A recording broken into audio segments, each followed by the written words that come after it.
Ish kryetari i komunës Rrethina në Shkodër, Klevis Muja, i arrestuar 8 muaj më parë për trafik ndërkombëtar të lëndëve narkotike për llogari të shtetit italian, ka çuar çështjen e tij në gjykatën kushtetuese.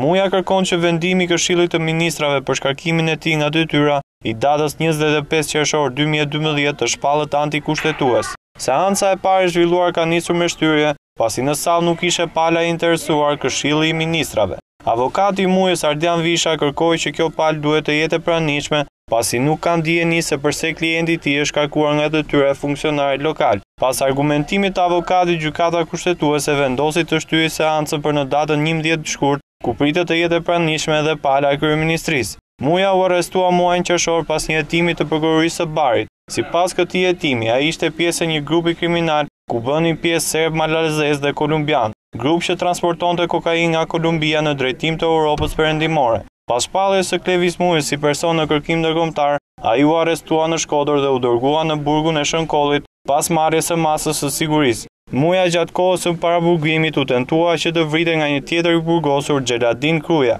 Ai mbeti i plagosur rënd dhe tashmë gjendja e tij shëndetësore është përmirësuar, ndërsa nga avokati i tij sulmi në burgun e Lezhës ishte mafioz dhe i mirë organizuar.